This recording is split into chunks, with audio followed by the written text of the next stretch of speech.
Welcome to Brother Miller's Notes. I'm so glad you're with me today. We have some great stories, great principles that are very relevant and applicable to us today. We will focus most of our time in 1 Samuel chapters 8 through 10, 13, and 15 through 18. Some of the highlights where I'm headed today is I'm going to talk about the Samuel principle. If you don't know what that is, hold on, we'll get there. We're going to talk about something that relates very much to what's in the news most days. There's a report, get part of the facts, and people are kind of judgmental. And I know the fact. They're judging on maybe an event, a partial story on it, one side of a story. Well, this is a story of maybe the Lord looking on the heart, where maybe we look on other things, outward appearance, part of the story. We're also going to talk about David and Goliath and how that can relate with the idea of maybe there's 5 stones in our life, what God's given us to slay the Goliaths in our lives. And how to be besties, best friends. But I want to start off with one of my favorite movies growing up, Raiders of the Lost Ark. Now, the whole premise behind Raiders of the Lost Ark, if you don't remember, Indiana Jones is the hero. He's standing up, got the glasses on. Government, 2 guys from the government come and say, we want to recruit you because the bad guys, this is Nazi Germany, are trying to get the Ark of the Covenant.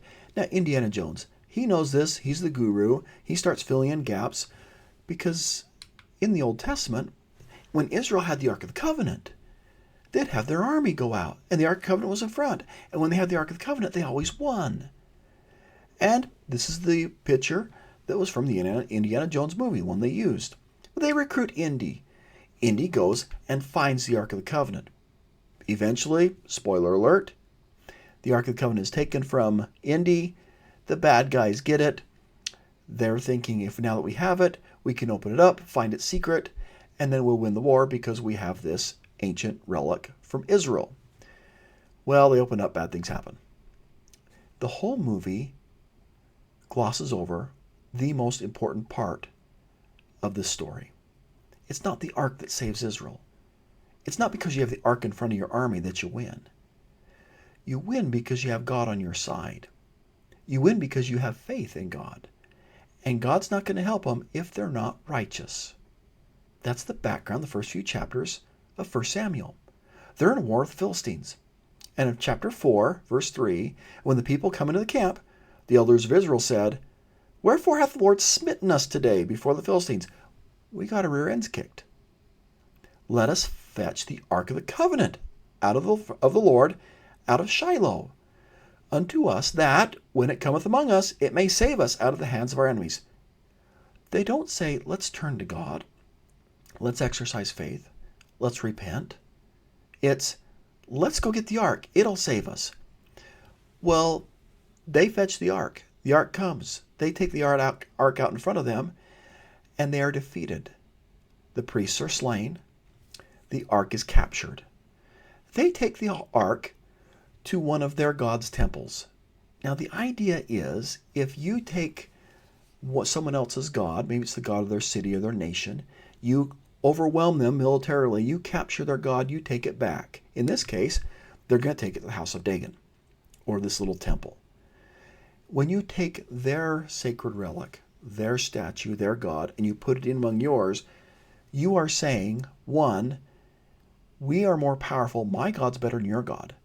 And because my God's better than your God, we had power, and we overtook you and took you out, and we captured your God. There was also a belief, especially in the Babylonian Empire, when Babylon would go out and they would capture, they'd take the gods from these little towns or these cities or areas, and they'd just say, we're going to take it and keep it with our gods for safekeeping. The custom was, if the god was there, your city was protected. If your god's destroyed, calamity falls. The Babylonians would often take the gods, take it back to Babylon, and then just say, we've borrowed your god, we're keeping it for safekeeping. If you rebel, your god gets it. We'll take out your god. Kind of an insurance policy. And sometimes it worked, most of the time it doesn't. Well, they take the ark to this house of Dagon. And Samuel chapter 5, verse 3. And when they of Ashdod arose early on the morrow, behold, Dagon was fallen on his face on the earth before the ark of the Lord. And they took Dagon and set him on his place again. I love the imagery here. Your God's going to bow to our God. Your God's a false God. This is the true God, represents the God of Israel. And when they rose early on the morrow morning, behold, Dagon was fallen on his face to the ground before the ark of the Lord. And the head of Dagon and both palms of the hands were cut off upon the threshold. Only the stump of Dagon was left to him. That's your picture right here. Well, they get a little bit, I don't want this in our place anymore. This is affecting our little half-fat fish, half-man God. Let's move it. So they start taking the Ark of the Covenant, and I don't want it. Let's take it to the next town. Let's let them do it. Everywhere the Ark goes, they're afflicted. They're afflicted with pains. They're afflicted with mice come in. And as they start sending it to city to city, you can see the map here. They go from Ashdod to Gath. Gets worse here. We don't want it. Take it to Ekron. And Ekron's like, ooh, it's even worse for them. And they're like, let's send it back to Israel, to Beth Shemesh. That means house of the sun or sun temple. They are very unwise. They think, oh, this is cool. We got the ark back and it's among us. Let's look into it and see what happens. And very unwise of them. So they take it to Kirjath Jearim, or city of forests. It's going to be there for 20 years. And I pause, and I just think, okay, the Ark of the Covenant is symbolic of the presence of God. It was at Shiloh. And now the Ark of the Covenant's back in the hands of Israel, but they keep it there for 20 years. They wait until David is king, and David brings it back. I mean, what does that tell you about where Israel is at spiritually? When they don't choose for 20 years to bring it back where it belongs. Well, it kind of helps you understand in chapter 7, Samuel the prophet is struggling to keep the people faithful. So chapter 7 verse 3, and Samuel spake in the house of Israel, saying, if ye do return unto the Lord with all your hearts, then put away the strange gods and Ashtoreth from among you, and prepare your hearts unto the Lord, and serve him only, and he will deliver you out of the hand of Philistines. They don't care about the ark because they thought it was, hey, here's the way we can win the war. And Samuel keeps reminding him, turn to God, things will work out. And then the rest of his life, he goes on a circuit. He's preaching to them, trying to strengthen them. Verse 15, Samuel judged Israel all the days of his life. He went from year to year in circuit to Beth El, or house of the Lord, to Gilgal, Mizpah, and judged Israel in all those places. That's the background for the Samuel principle. The Samuel principle can be found in these verses. Chapter 8, verses 4, 5, 6, and 7. Then all the elders of Israel gathered themselves together and came to Samuel unto Ramah, and said unto him, behold, thou art old, and thy sons walk not in thy ways. Now make us a king, to judge us like all the nations. I pause. Everybody else has got a king. We want a king. Verse 6. But the thing displeased Samuel when they said, give us a king to judge us. And Samuel prayed unto the Lord. And the Lord said unto Samuel, hearken unto the voice of the people in all that they say unto thee.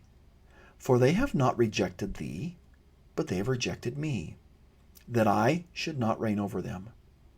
Samuel gets it. The Samuel principle is very simple.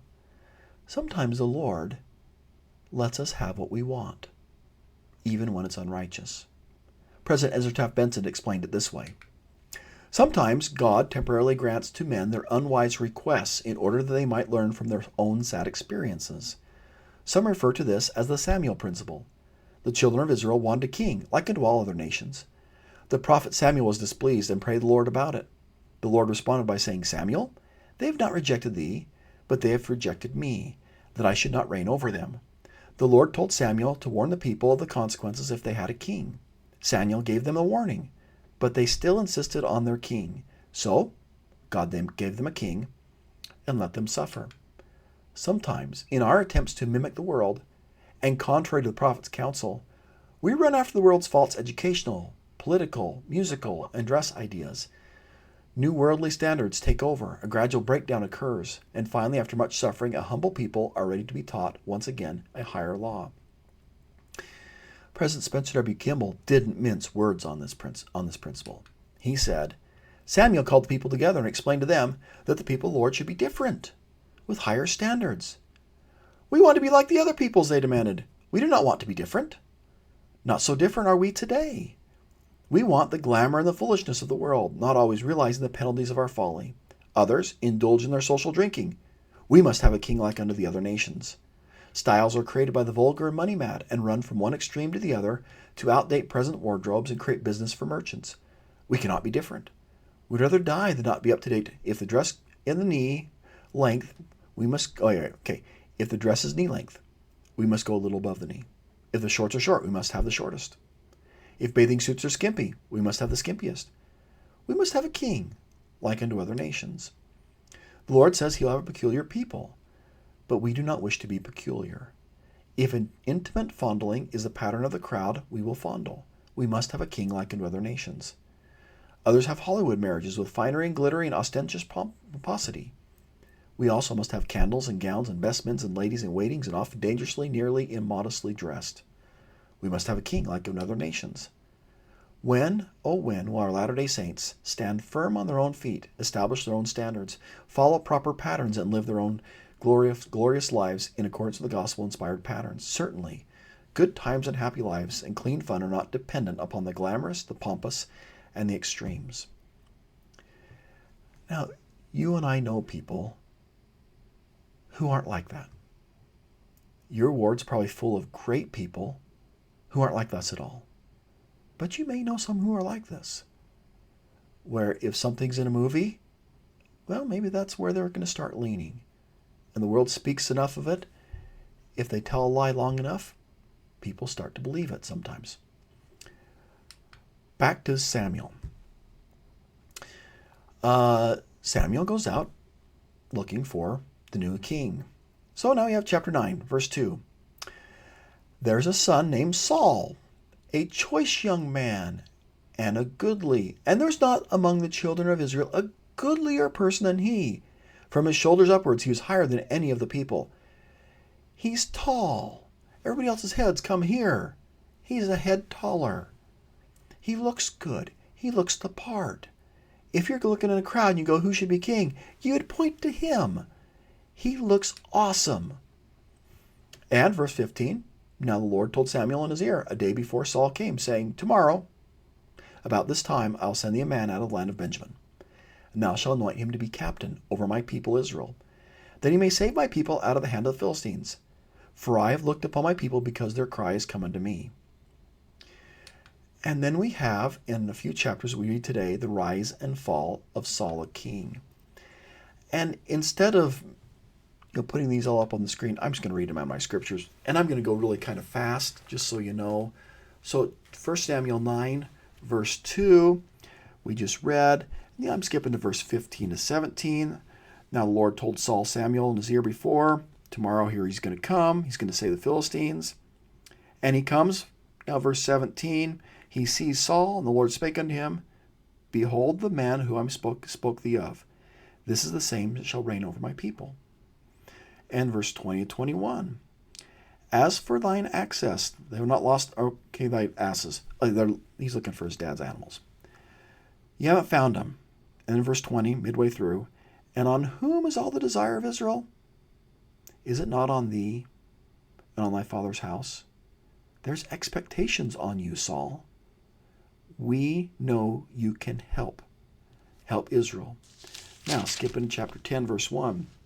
Samuel takes of olive oil, pours it upon his head, and the Lord hath anointed thee to be captain over the inheritance.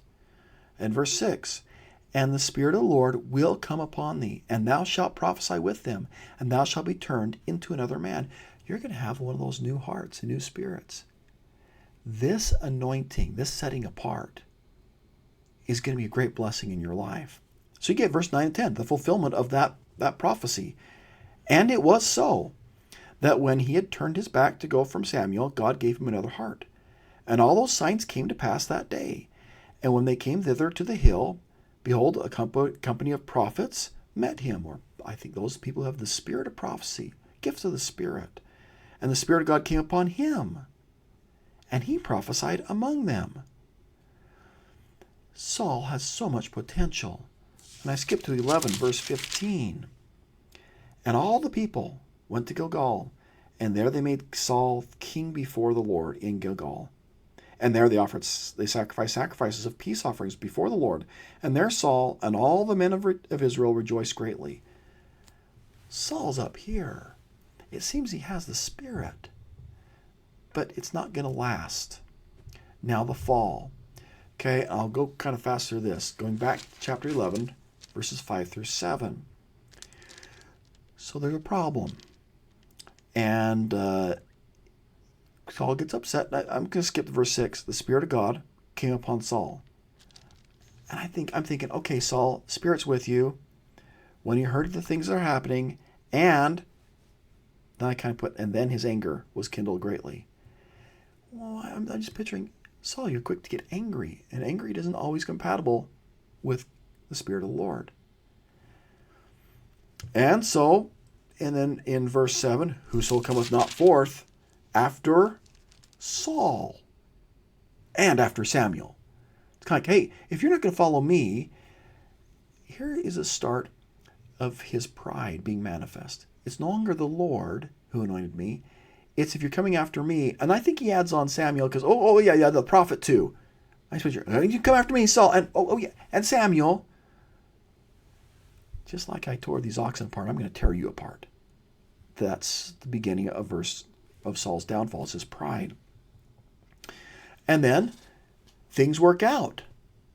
And his pride is fed. I get verse 12.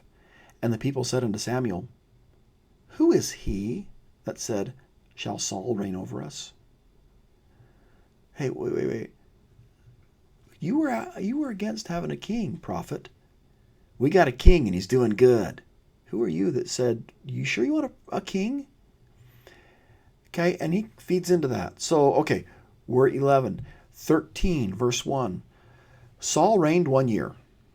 And when he had reigned 2 years over Israel, and I just pause there and I bring that into context because earlier Saul is looking for some animals in his father's house. He's living at home. And now we get chapter 13, and in verse 3 and 16, he has a grown son with him. So it's not just 1 or 2 years after, where we just talked about, but maybe it's 1 or 2 years after he was anointed king. So maybe that's the context of that. Okay, and then you get verses 5 through 10. Philistines gathered together, verse 5. Men of Israel, they're hiding, and they're trembling, verse 7. And they're worried. Hey, we got to get going. But Samuel's supposed to maybe give us the blessing of the prophet and do some sacrifices. And he's waiting for 7 days. He's like, I got to get going on this war thing. And verse 9, Saul said, bring hither a burnt offering unto me, and peace offerings. And he offered the burnt offering. He is not authorized to do so, but he's thinking, I'm king, I got this. And it came to pass, as soon as he had made none of the burnt offerings, behold, Samuel came. And Saul went out to meet him, that he might salute him. Hey, good buddy. Verse 11, Samuel said, what hast thou done? And Saul said, because I saw the people were scattered from me. Remember, it's all about him. And that thou camest not, it's your fault, prophet, within the days appointed. And that the Philistines gathered themselves together at Michmash. Therefore said I, and the Philistines will come down upon me to Gilgal, and I have not made supplication to the Lord. I forced myself. I just had to do it. Therefore, and offered a burnt offering. Hey, the people, they're struggling. You're late. I didn't want to do it. But finally, I forced myself, and I had to do it. Verse 13, Saul, you have done foolishly. Your pride now is affecting the people. As a result, verse 14, you're no longer going to have the kingdom with you. God's going to choose someone else. Okay, 15. I'm going to go a little bit faster through this. Hope you don't mind. 15 verse, I'm going through it. 3. The command, go and smite Amalek and destroy everything. Okay, that's harsh. Nothing's left. But, now 8 through 11, he takes the king alive, And he looks around and goes, there's a lot of good loot here. Bring the good loot with you. Okay, and then, verse 11, we have this little conversation between Samuel the prophet and Saul, because Saul's coming back with all the loot. Samuel hears it and hears all these oxen and cat and sheep and going, bah, coming back, and it's like, you just looted the place.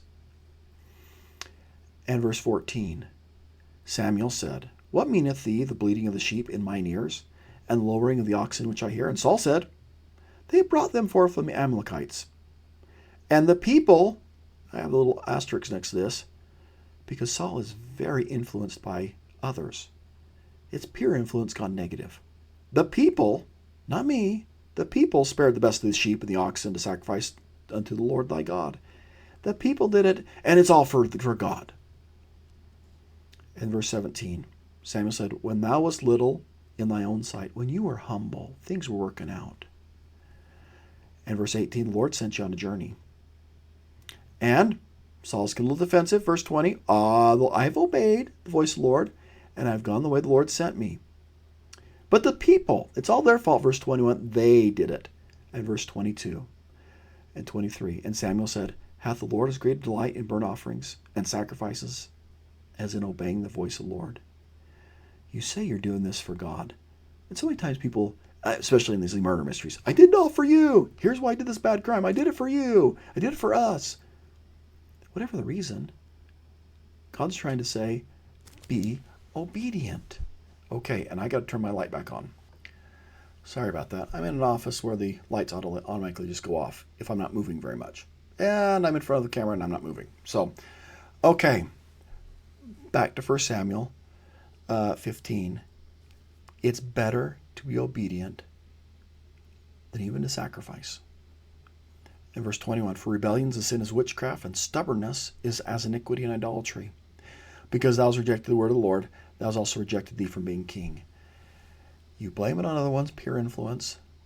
But Saul, God just wants you to be humble and return back to him.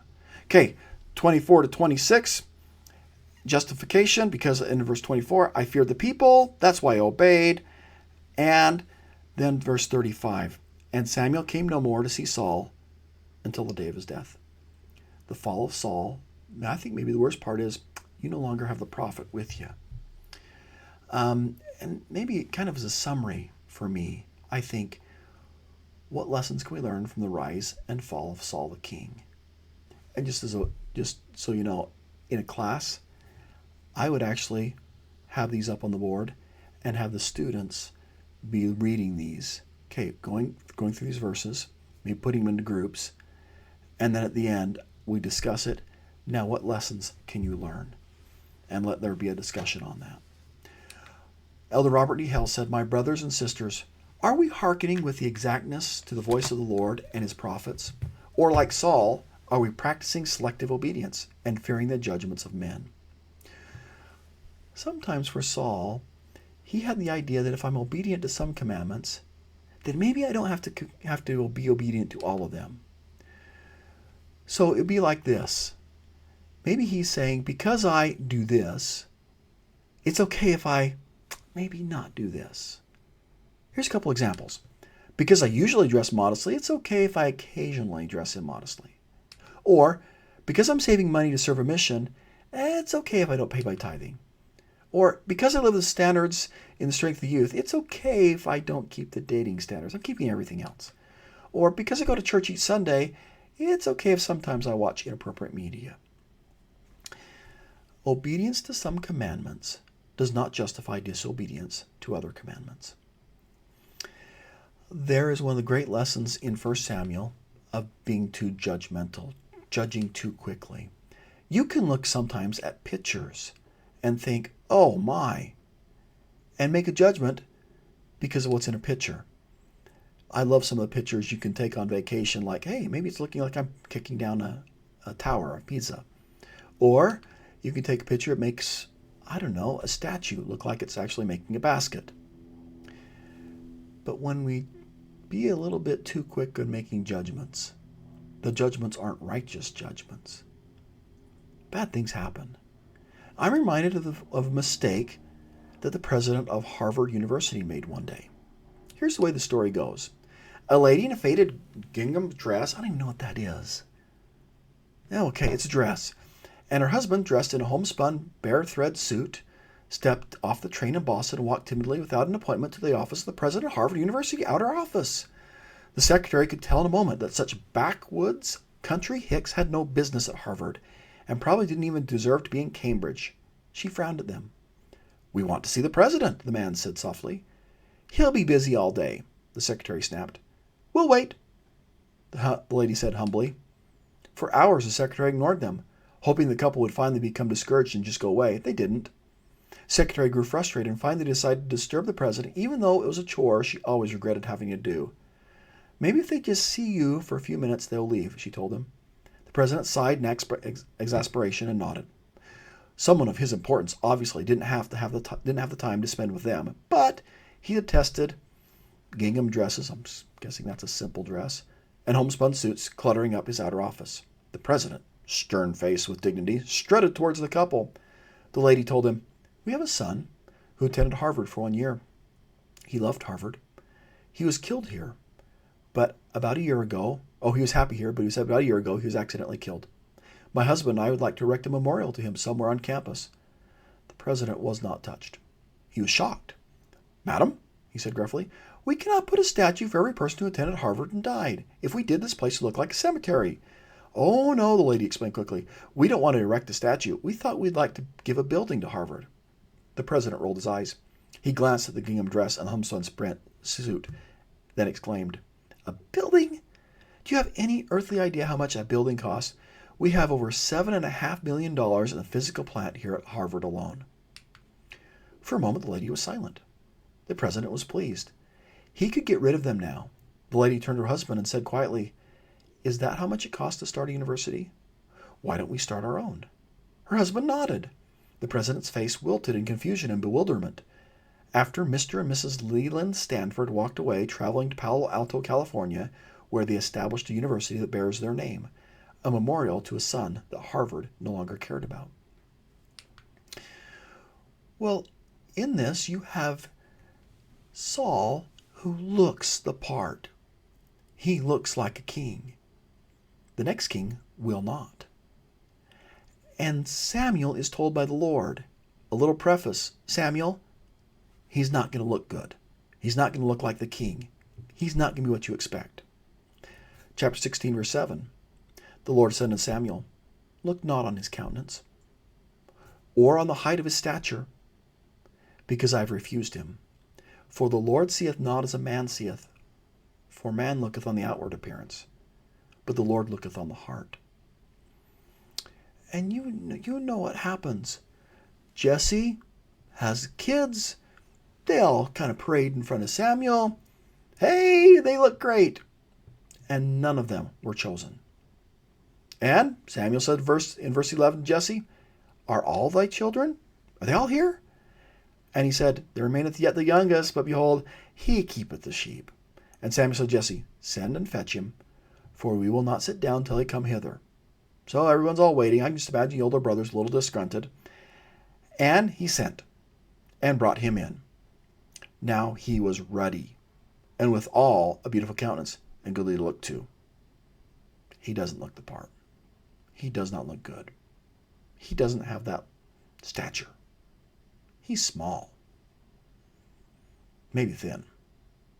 Not very strong. Here we go. And he sent, brought him in. Oh, I just said that. And the Lord said, verse 12, "Arise, anoint him, for this is he." And Samuel took the horn of oil and anointed him in the midst of the brethren, and the Spirit of the Lord came upon David. From that day forward, so Samuel rose up and went to Ramah.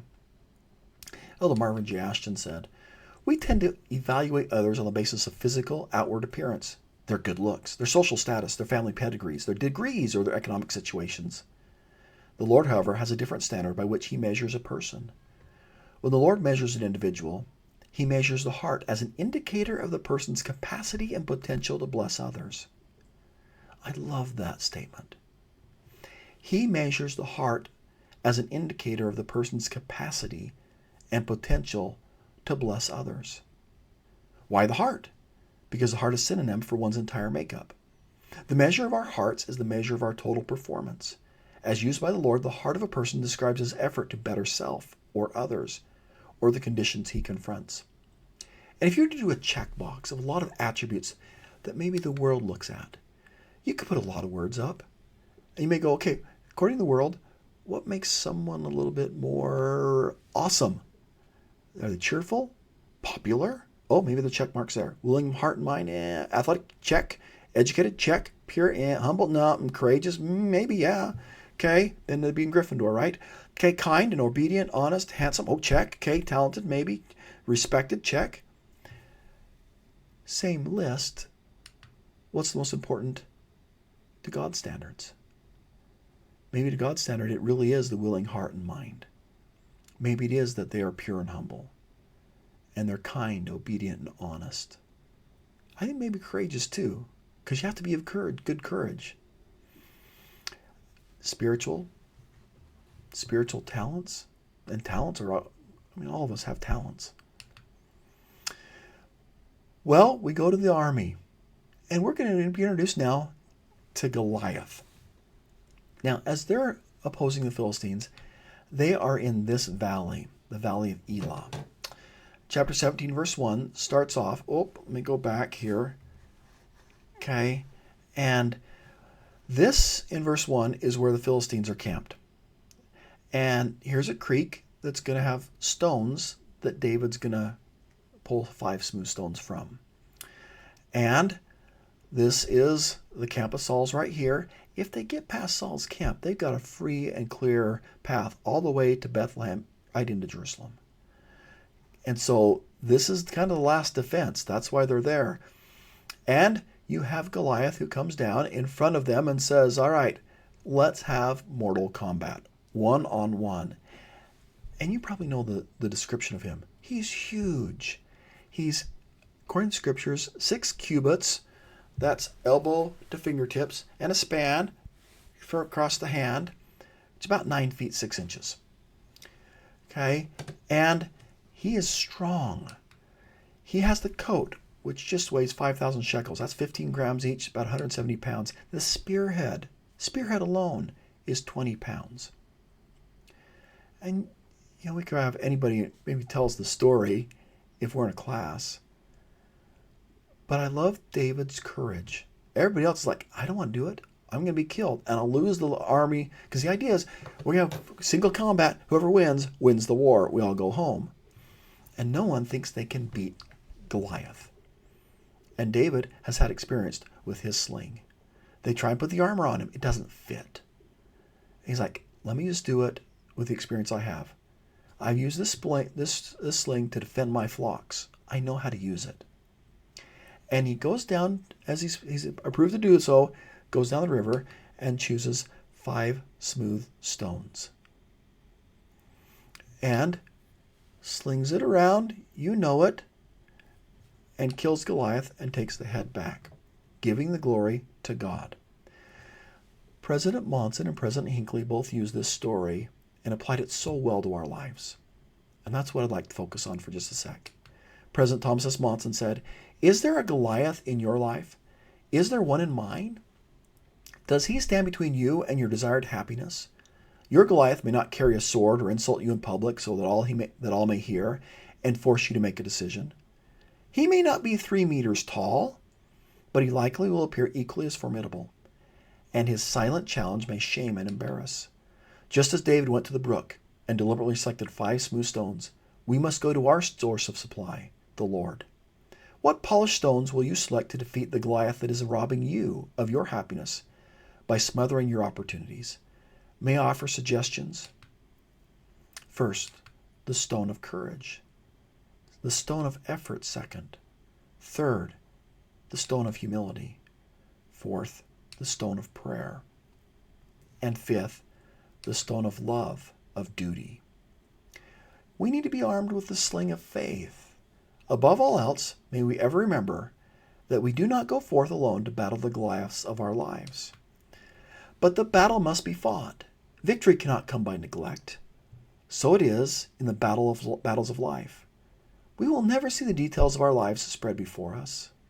We must anticipate the approaching diversions and turnings in the road. We cannot hope to reach our desired journey's end if we do not focus on the goal. We must make our decisions purposefully. Our most significant opportunities for growth and development will be found in the times of greatest difficulty. President Hinckley added this: "There are Goliaths all around you, hulking giants with evil intent to destroy you. These are not 9-foot tall men, but they are men and institutions that control attractive but evil things that may challenge and weaken and destroy you. Included in these are beer and other liquors and tobacco. Those who market these products would like to enslave you in their use. There are drugs of various kinds which, I am told, are relatively easy to obtain in many high schools for those who peddle them. This is a multi-million-dollar industry, a giant web of evil. There is pornography, seductive and interesting and inviting. It has become a giant industry, producing magazines, films, and other materials designed to take your money and lead you toward activities that would destroy you. The giants who are behind these efforts are formidable and skillful. They have gained vast experience in the war they are carrying on. They would like to ensnare you. It is almost impossible to entirely avoid exposure to their products.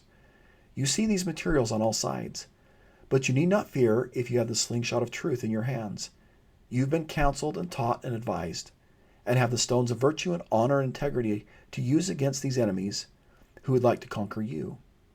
Insofar as you are concerned, you can hit them between the eye, to use a figurative expression. You can triumph over them by disciplining yourselves to avoid them. You can say to the whole lot of them, as David said to Goliath, 'Thou comest to me with a sword, and with a spear, and with a shield. But I come to thee in the name of the Lord of hosts, the God of the armies of Israel, who thou hast defied. Victory will be yours. You have his power within you to sustain you. You have the right to ministering angels about you to protect you. Do not let Goliaths frighten you. Stand your ground. Hold your place, and you will be triumphant.'" I don't know if you want to just do a little reflection with me.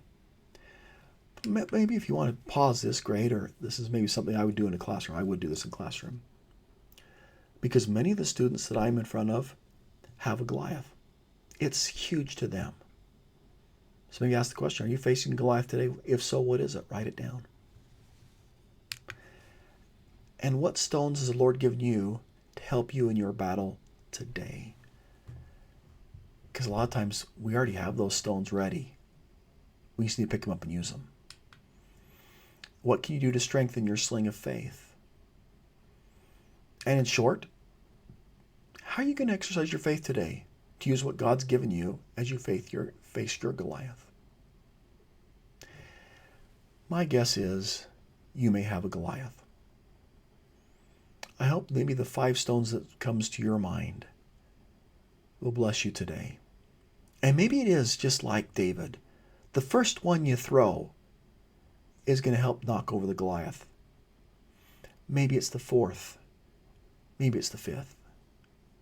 But I know God's given us those stones that will help us in our fight against our Goliaths today. Now, I just want to finish one last thought. On being a true friend, you can maybe finish a statement. A true friend is one who... That is chapters 18 and 19. And I see it through the rest of 1 Samuel. David has a true friend. His name's Jonathan. And maybe as I read the verses, just think about elements of true friendship that you see in these verses. 18 verse 1, it came to pass, when he made an end of speaking unto Saul, that the soul of Jonathan was knit with the soul of David. Isn't that fun? And Jonathan loved him as his own soul. And Saul took him that day and would let him go no more home to his father's house. And Jonathan and David made a covenant because he loved him as his own soul. And Jonathan stripped himself of the robe that was upon him and gave it to David, and his garments even of the sword, and his bow to his girdle. Hey, you're my buddy. You're my friend. 19, verse 1. Saul spake unto Jonathan his son, and to his servants, go kill David. Verse 2. But Jonathan, Saul's son, delighted much in David. And Jonathan told David, saying, Saul my father seeketh to kill you. Now therefore I pray thee, take heed to thyself until the morning, and abide in a secret place, and hide thyself. And I will go out and stand beside my father in the field where thou art, and I will communicate commune with my father of thee, and what I see I will tell thee. And Jonathan spake good of David unto Saul his father. Good friends do that. And said unto him, Let not the king sin against his servant, because he hath not sinned against thee, and because his works have been to thee ward very good. Elder Marvin G. Ashton said this about friends. A friend is a person who will suggest and render the best for us, regardless of immediate consequences. A friend is a person who's willing to take me the way I am, but who's willing to take and able to leave me better than he found me. I love that. Not just accept me who I am, but make me a little bit better person. And I've got friends like that. And with the youth, you could talk about for the Strength of Youth standards, you can talk about friends. Sometimes our preoccupation is on having friends. Perhaps we should focus on being a friend. I love that thought from Sister Dalton. What an inspired thought. And I see people all around me, that's their attitude. They are the good friend. And Elder Richard G. Scott said, true friendship is like asphalt of life. It fills in the potholes and makes the journey smooth. Everybody wants to be David's friend. Chapter 18, verse 16, he goes in with the people. He's with them. He's talking. Everybody likes him. As President Monson has said, a friend cares. A friend shows love. A friend listens. And a friend reaches out. Maybe today it's not counting the number of friends that you have, but maybe the number of people who would count you as a friend. I hope you're a great friend today. Just some teaching thoughts. I love that idea of the Samuel principle. God may let us have what we want, even if it's unrighteous, to teach us a principle. We're not rejecting the prophet. We're rejecting the Lord.